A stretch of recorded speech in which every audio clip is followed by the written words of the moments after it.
Baiklah, saya akan menjelaskan kelas sosial dan perilaku konsumen. Saya Listra Situmorang, NPM 18520169. Menurut para ahli, dapat disimpulkan bahwa kelas sosial itu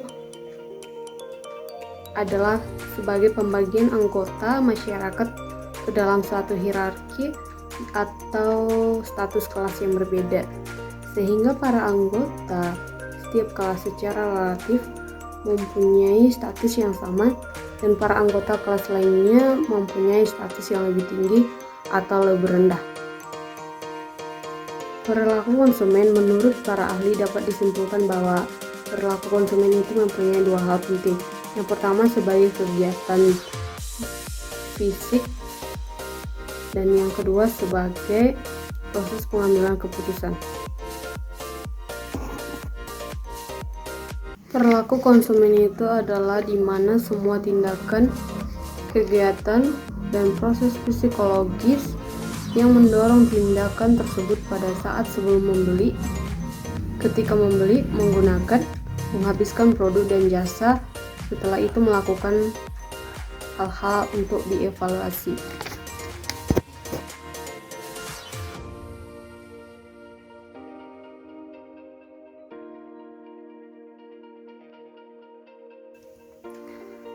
Kategori kelas sosial ada 9 kategori, yaitu benar-benar rendah, kelas pekerja, menengah ke bawah, menengah atas rendah, atas, benar-benar atas.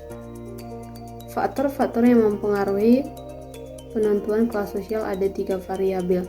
Yang pertama, variabel ekonomi. Ada status pekerjaan, pendapatan, harta benda. Yang kedua, variabel interaktif individu. Ada asosiasi, ada sosialisasi. Yang ketiga, ada variabel politik. Ada kekuasaan, kesadaran kelas, dan mobilitas.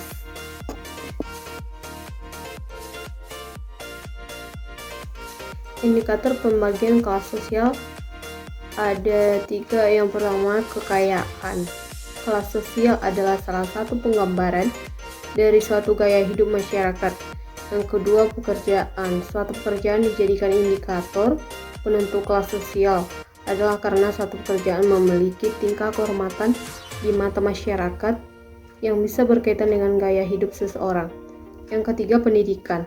Pendidikan menjadi indikator kelas sosial karena semakin tinggi pendidikan yang diambil oleh seseorang, maka semakin tinggi pula pendapatan yang akan diraihnya. Adapun pengukuran kelas sosial.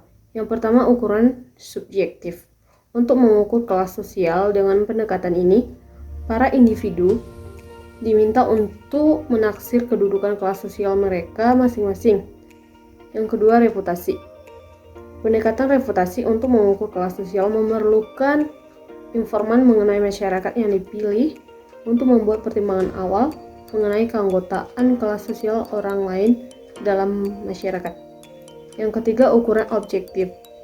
Ukuran objektif terdiri berbagai variabel demografis atau sosioekonomis yang dipilih mengenai individu yang sedang dipelajari.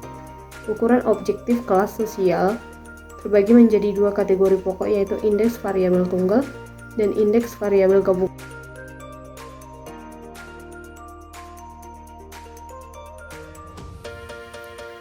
Indeks variabel gabungan.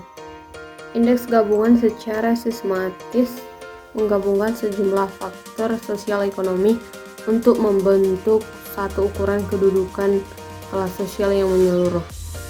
2 indeks gabungan yang paling penting adalah yang pertama, indeks karakteristik status atau Index of Status Characteristic (ISC). Adalah ukuran tertimbang dari berbagai variabel sosial ekonomi pekerjaan, penghasilan atau jumlah penghasilan, modal rumah atau kualitas lingkungan. Yang kedua, skor status sosial ekonomi atau STES.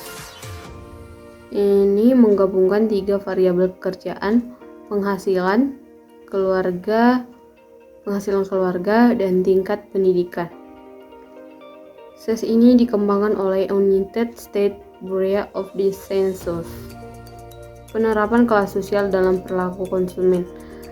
Kelas sosial adalah bentuk lain dari pengelompokan masyarakat ke dalam kelas atau kelompok atau strata yang berbeda.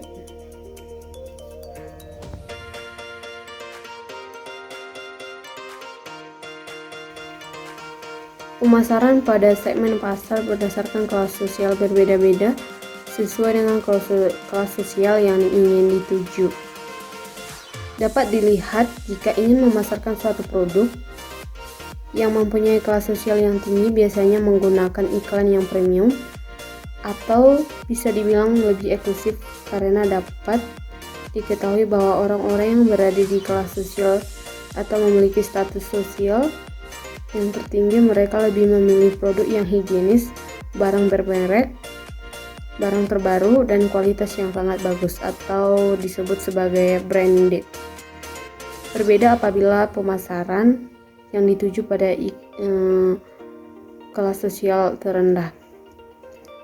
Dapat dilihat bahwa penggunaan iklan pun kurang digencarkan dan biasanya malah lebih menggunakan promosi yang lebih kuat karena kelas sosial yang rendah lebih banyak mementingkan sebuah kuantitas suatu produk dengan harga yang murah. Jadi berbeda sekali pemasaran yang dilakukan apabila melihat dari posisi kelas sosial yang ada. Pengaruh dari adanya kelas sosial terhadap perilaku konsumen begitu tampak dari pembelian akan kebutuhan sehari-hari. Bagaimana seseorang dalam membeli akan barang kebutuhan sehari-hari yang primer ataupun hanya sebagai penghias dalam kelas sosial begitu berbeda. Untuk kelas sosial dari status yang lebih tinggi akan membeli barang kebutuhan yang bermerek terkenal atau barang branded di tempat khusus atau seperti di mall, barang-barang yang cukup mahal. Sedangkan untuk kelas sosial yang lebih rendah akan membeli barang kebutuhan sesuai dengan kemampuannya dan di tempat yang biasa-biasa saja atau di pajak.